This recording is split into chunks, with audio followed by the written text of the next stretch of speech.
I say be equal. So again, men do that's what all of most the. feminists are Well, saying. then okay, I'd love for the feminists. Please apply for the oil rigs. Please go do the hard jobs in society. They're don't you open. go and They're work there? hiring because I don't equate for. I don't think men or women are equal until we do the equal work. So no, listen. Go apply to be on the oil rigs. Go be a plumber. Go be an electrician. Go be on the front lines of the military, and then we should have equal rights. But until feminists are willing to do that, I don't believe we should have the freedom without the responsibility. Okay, well, I don't think to go be a plumber. You want to be equal, go be equal. A lot of the time, when people talk about equality between men and women being equal, people seem to think that that means sameness, that men and women are supposed to be the same, and if women don't do exactly what men do, then women are somehow less than what men are, which I think is a very silly way of thinking. Like, would you say a dog is inferior to a cat because it can't climb trees, because it isn't as good at catching mice, or because it doesn't meow? It's like, well, no, it's different, you know. There's stuff a dog does that a cat doesn't do, okay? But one isn't necessarily better. Okay, now that's going to start an argument between dog people and cat people over which one's better.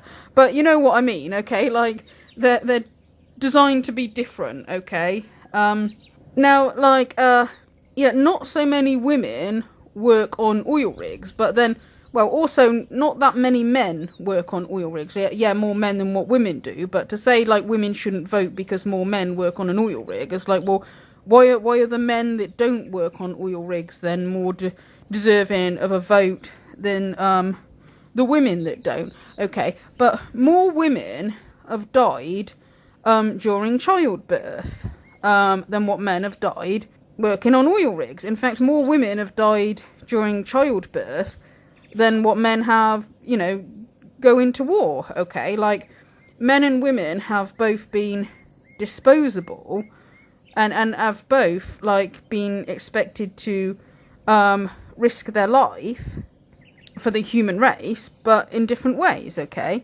Now, dying in childbirth might not be as common as what it used to be, but it still happens. In fact, a woman who I used to live next door to her when we were little kids. I went to the same primary school as her.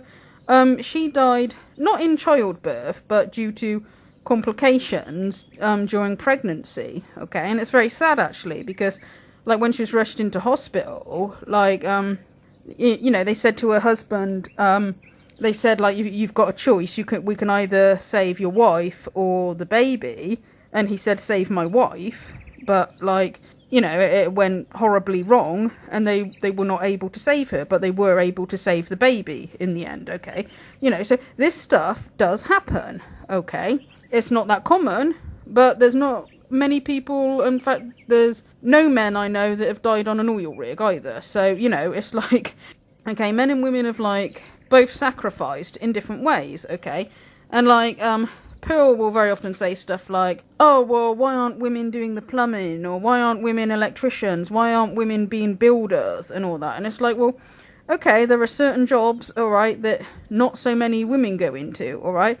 But then some of the jobs that more women do go into, like teaching, nursing, care work, looking after, like, really young children, these were the majority of the essential workers that were needed. Like when we went into lockdown because of the COVID virus, majority of the essential workers, like, worked in healthcare, nurses, carers, okay, they were the essential workers. Now regardless of whether you agreed with the lockdowns or not, okay, the fact is that if the country for whatever reason goes into a lockdown and only essential workers are needed, a lot of them are women, okay? They were needed more than plumbers and car mechanics. That they were not essential workers. And I'm not trying to say those jobs aren't valuable either. Of course they are. They're very valuable jobs, okay? But I'm just pointing this out. Yeah, a lot of the red pillars, they devalue the role of the woman because they're at war with women. Women are the enemy, you know, they know that they have this bias, sort of deliberately trying to rubbish what women do and only value men. They know they do that, okay? But what's kind of sad is that, like, hardly anybody, like, defends the role of the woman, okay? Because very often when women defend themselves, what they do is they try to compare themselves to men. Like, they'll say, like, oh, well, actually, I do know a woman who's a car mechanic. Oh, there is this woman I know who's a great firefighter or a great builder. You know, they'll always do that rather than sort of, like, point out, you know, the good things that, you know, the majority of women, you know, that more women do, you know, rather than sort of acknowledge that men and women are different, and that, like, femininity and what women bring to the table in the world is important too.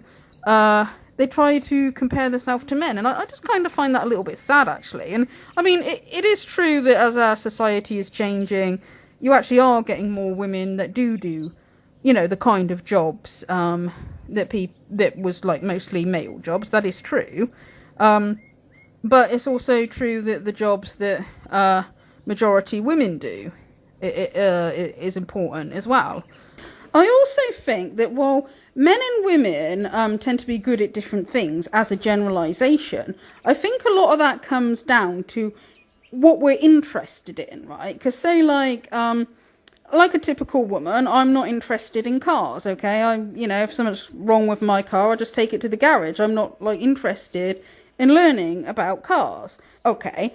But, like, if somebody put a gun to my head and said, well, you need to learn how to be a really good car mechanic or I'm going to kill you, it's like, I'm pretty sure, like, I'd be able to do it, okay? I don't think it's, like, that we lack the ability. I think it's that we're, as a generalisation, not so many women are interested in stuff like that. Not so many women are interested in the same stuff that men are interested in. And you get some people in the red pill community that say stuff like, oh, well, it's because women are lazy-minded. Women won't learn this stuff because they're lazy, and, you know, men have more pressure to, like, achieve and all that, right? And I don't think that women are lazy. I think we are just interested in different things. Most women are hard workers, not lazy, okay? And, like, the different interests that men and women have, like, it starts, like, you know, from when you're children, okay? Like, little boys very often love playing with cars. You know, a lot of toys aimed at boys, they're cars and trucks, and, you know, I've known so many, like, little boys, they get just so excited about cars. And, you know, I'm thinking of my cousin when he was little as well. You know, that just seems to be typical boys. Well, girls, it seems to be like dolls. You know, they like the baby dolls, and they like, you know, to just, like, have dolls that talk to each other and become friends and make families and that kind of stuff. Like, and like with the jobs that men and women do, more men tend to work with things and machinery and stuff like that, while more women tend to work with people, okay? It's just that we're different, and annoys me slightly when the red pill is always about, like, putting femininity down and saying that, like, femininity is not good, and that, like, women are so much less than men, because these are the same guys that, like, you can guarantee if more women started becoming car mechanics, builders, and started becoming more masculine, they would be complaining about it and saying, like, feminism is brainwashing women to be men. They're turning women masculine and making women become like men. You know, they'd be the same ones to complain about that. And I think, well, if you, as they often say, that they prefer feminine women and they don't like women becoming like men, well, then it might be a good idea to not keep trying to tell women that femininity is weak or that femininity is not very good, because there are going to be some women who will internalise that, okay? There's a sort of attitude in our society that's almost like people think that men are, like, the correct way to be human. You also get those that say, oh, women don't like to do dirty jobs. Women just want cushy office jobs, and all the dirty jobs are left to men, okay?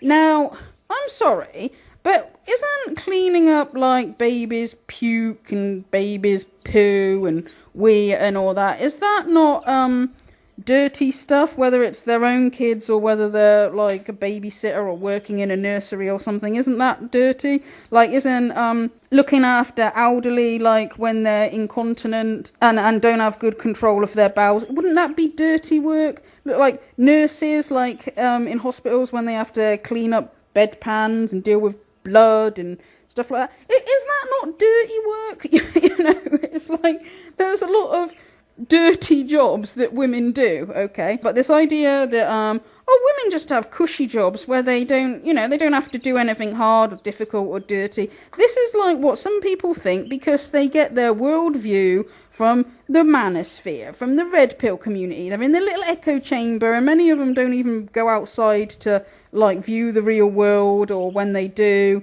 it's just through their biased eyes of like just complaining about everything women do and thinking men can do no wrong. When a guy who's taller than you, better than you, stronger than you, makes more money than you, is more educated than you, has all, you know, is essentially your superior in life, but you want him to believe, have the self-control to believe that he's your equal, or you're his equal. That's the fantasy. That's the fulfillment of the feminist ideal. I want to be in an equal partnership with a girl way, way above me. You want a girl who's hotter than you, better than you, more nurturing than you, can cook better than you, is better at decorating than you, is more agreeable and likely to cooperate and compromise than you, is gentler than you, and also has the ability to literally create, grow, and sustain a human life within her own body, growing a baby's bones, brain, heart, skin, organs from scratch, and then take care of said human when it's born, is essentially your superior in life, but you want her to believe you're her equal. That's fantasy, the fulfillment of the incel ideal. What I was trying to express there, and what I hope I got across with that little bit there, is that you judge ability and worth on a masculine scale, which will inevitably come up in favour of men, but that's not a fair metric to judge most women on. And by our standards, you don't measure up. Our bodies are formed to grow and nurture small human beings, and thus the sacrifice nature makes to ensure we can do that is that we are not as physically strong. Mm-hmm. The energy that went into building us went towards another purpose. Our bodies are built for growing life, not for strength. Right. So perhaps there's no equality, the equal trade-off in all of this. Maybe you just got the shitty luck of the draw. Yeah, so can we please just stop pretending at this point that Rollo is in any way unbiased and doesn't just see being female as an inferior state of being, the shitty luck of the draw? I mean, I don't feel that way. He clearly thinks I should, though. Yeah, they're physically stronger than women, so they're physically more capable, you know, of doing like hard, tough work and labour. But women's bodies are designed for giving life, and that's a wonderful thing too, right? Now that doesn't mean, when I say that, it doesn't mean to say that I think it's wrong if a woman doesn't want to have children, or if a woman cannot have children. Just the same way, like if a man is kind of puny, small build, and isn't very strong, I don't think he's less than the other men, okay? Because like, yeah, well, a big muscular man, he might be better at, you know, obviously, you know, hard labour, lifting, and stuff like that. But then the puny small man, he might be brainier, okay? And he might have more, you know, to offer the world in that sense, okay? Well, you know, women having babies is wonderful, and caring for children is wonderful, but a woman who doesn't have children, like, she can contribute in other great ways as well, okay? So I'm not trying to say, like, women all have to be this way and men all have to be this way or anything like that. But I'm just saying that if you make generalizations about men and women, we're not the same, okay? But I don't think one is better than the other. I think it's extremely childish. Like, either way, if you get women saying they're better than men, or men saying they're better than women, it's extremely childish. Or, you know, in the case of somebody like Pearl, she's just catty and bitchy and tries to tear other women down to make herself look better. Okay. But anyway, I just wanted to express a few thoughts on that. Thank you for listening.